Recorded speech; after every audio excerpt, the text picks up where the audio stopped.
sabi. O ngayon, ganun din naman na sinasabi. Mama, para. O di humito, para ka. Nasa gitna ng mali. Hindi ho ba? Pansinin niyo ang pagbabago-bago ng salita. Ang pagbabago-bago ng pananaw. Mga simpleng bagay. Pero hindi lang natin napansin. Kaya kung bagay na ito ay inyong kagampanan bilang mamamayan, tingin ko, at kung ang halimbawa naman, ang pamahalang lungsod ng Maynila, 10 ng aming mga kawani sa pamamahala at paglilingkod sa bayan, nagkakaisa, tingin ko, mapapabuti muli ang Maynila. Ngayon, ang Maynila, matindi ang pagsasayos. Kaya kailanganin namin ng pangunawa ninyo. Lahat kayo, sana unawain nyo kami kung anong hugot meron kami. Bakit namin ito ginagawa? Bakit ultimo kalye? Pinaliliguan. Sabi, bakit hindi? Edukute. Libatin. Banilin.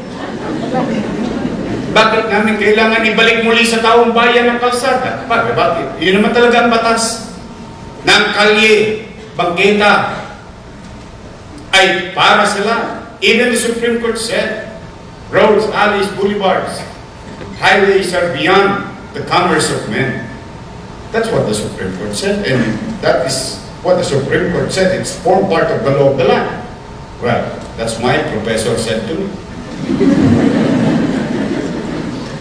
So if that is the case, then what we're doing is basic.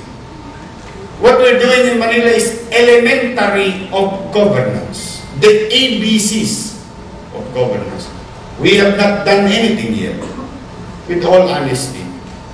We have not done things that we wanted to do vertically for tourism, transportation, green open space, housing, which may awan Diyos, magaya ko ang isang idol ko talaga. I hope someday, somehow, kahit man lang konti, matupad ko yung nagawa ng idolo ko na si Prime Minister Lee Kuan Yew with regard to HBD, the Home Board Development in Singapore. It can be done. They did it. Why can't we? So these are things that will eat time, will eat resources. Kaya nga ako namumutang sa land bank.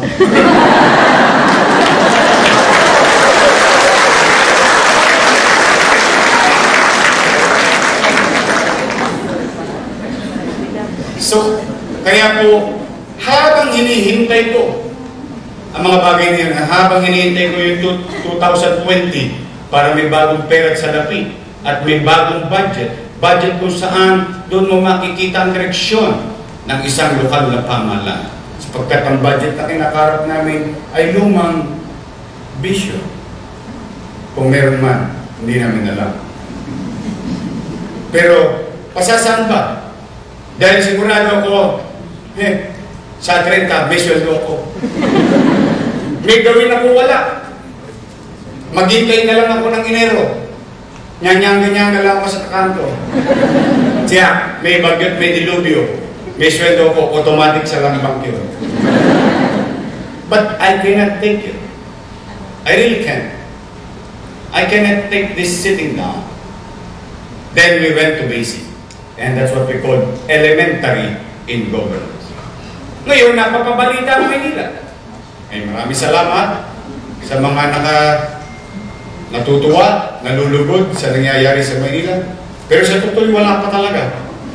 Kasi kung iisipin ninyo yung ginagawa namin ay normal na obligasyon ng isang punong lungsod. Pagsasaayos, paglilinis, pagpapanatag ng kanyang mamamayan. These are basics. Kaya lang, para bang biglang naging usapin ang lungsod ng Manila. Abi bakit? Sapagkat, mga kababayan, yung ginagawa namin ngayon ay normal, na naging mukhang abnormal. Dahil, katulad ng una kong nabanggit na pagpapasalamat sa inyo na nanatili kayo, patuloy kayong nananatili dito sa lungsod ng Manila dahil naniniwala kayo na hopefully someday somehow muling umangat ang Maynila. Bagay din na naisip na ng mga mamamayan na yung abnormal na nangyayari sa ating komunidad dahil sa walang tumikilos, dahil sa walang tumitingin, dahil walang namamahala, dahil walang gobyerno, ay naging normal sa pamumuhay natin. Kaya kahit na may gulo, wala. Para bang na-frustrate tayo. Nawala. Nawala yung pagdidiman ng taong bayan. Kaya yung abnormal naging normal. Kaya nung kami naman gumawa ng normal, ay mukhang abnormal sa buong bansa. Kaya bagay na pinagpapasalamat din namin kay Pangulong Duterte. O dahil sa kanyang ibinahagi, akalain mo sa dami na suliranin ng bansa bilang Pangulo. Pero isinaad niya. Isinaad niya na isa sa kanyang direktiba sa aming mga gobernador, mayor, vice mayor, barangay chairman, at mga lespo na kailangan ng muling ibalik ang kalsada at kalye sa lahat ng mamamayan natin. Kaya po, maaari hindi ka una-unawa sa ilan, pero sana lumawak na ang pag-iisip nila. Total, nahirati naman kayo ng mahabang panahon. Total, napakinabangan nyo naman na ng matagal ng panahon. Siguro bagay naman na mapakinabangan ng taong bahayan. Sa higit na nakararami ang mga bagay na ito. Masyado na kayong nagparaya. It is time for you to demand from your government because you deserve better things from us. It's now.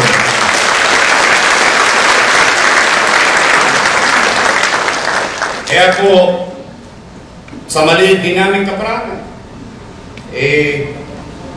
noong nakaraang linggo, napabalita po sa isang sikat na magazine sa buong mundo, The Economist, at inaral yung 60 syudad. Dati-dati ho, out of 60, number 55, safest city ang Manila. Ngayon po ay number 43 na.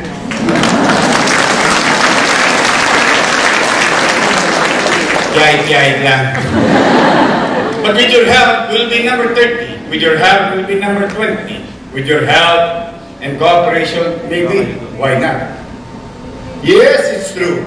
They have new buildings in BGC. Yes, it's true. They have new development, new roads. Cables are underground. Yes, it's true. So what? They have that in Hong Kong. They have that in Japan. They have that in America, in downtown LA. What they don't have is what we have. We have character as a city of Manila that nobody can take it away from us. That is city of Manila. We have history. In fact, if not all of you, most of you has a story to tell in Manila. Minimum sa inyo rito, 4 na taon na muhay sa Maynila. Sapagkat we are the #1 producers of graduates, professionals. Kaya one way or another, dito rin kayo nag-aral.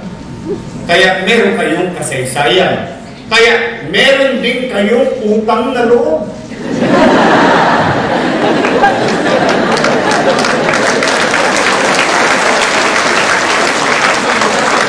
Kung masama man maningil ng utang na loob bilang tao sa tao, ito na po ang pamahalaan, sinisingil na kayo. Na sana naman you pay it forward. I know most of you matagumpay na. And I think it's not bad to pay it forward to our beloved and loyal city of Manila. Paano na? Huwag na tayong magtatanong pa kailan. Naku, hindi ko tayo matatapos. Dahil mahaba pa ang panahon. Ang panahon tiyak mahaba. Ang buhay natin hindi. Dahil may hangganan ng lahat. Isang araw, magpapantay ang mga paa natin. Una-una lang yan. na sila. But the question is, someday somehow, kapag umuupo ka na doon sa rocking chair, when you're retired, you're gonna ask yourself a question.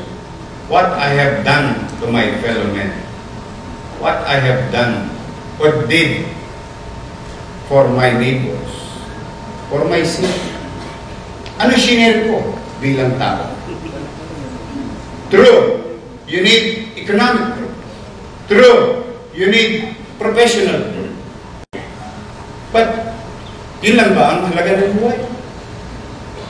Kung tayo naniniwala na ang lungsod ng Maynila ay may kinakaharap na suliranin, then huwag na tayong maghanap ng dahilan. Maghanap at magsama-sama na lamang tayo sa solusyon na ating pwedeng ibigay. Or bakit? Mga kaibigan,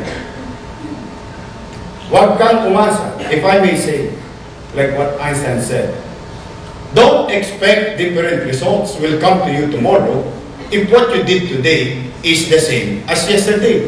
So tayong mga profesional, nangabuhay ngayon, tayo ng mga tama at gusto ang bulang at may kakayanan na magbago ang ating pamayan. Gawin na natin yun. Abay, bakit? Kung ang ating kinakaharap ngayon ay puro suliranin, huwag na natin sisihin ang nakaraan sapagkat wala na tayong magagawa doon. Pero, ito rin ba ang bagay na ipapamana natin sa ating lahi? So, kung ayaw natin at sa maliit nating kaparanan, sa tulong-tulong ng bawat isa, gusto natin na may makamit na maayos na pamayanan, malinis, ligtas na bayan ang ating mga anak at kanilang mga anak. Tayo ngayon, tayo ang magbayad ng konting sakripisyo. Sa sakripisyong gagawin natin, bagay na mamanahin naman at pakikinabangan ng salinlahi natin. Wala na tayong magagawa sa ngayon, maaari. Dahil kung ano man na meron tayo ngayon, resulta lamang ng mga bagay na nangyari sa nagdaan. What we can do together is mapabuti yung bayang kakarapin ng ating mga anak. So, sa inyo pong lahat dito,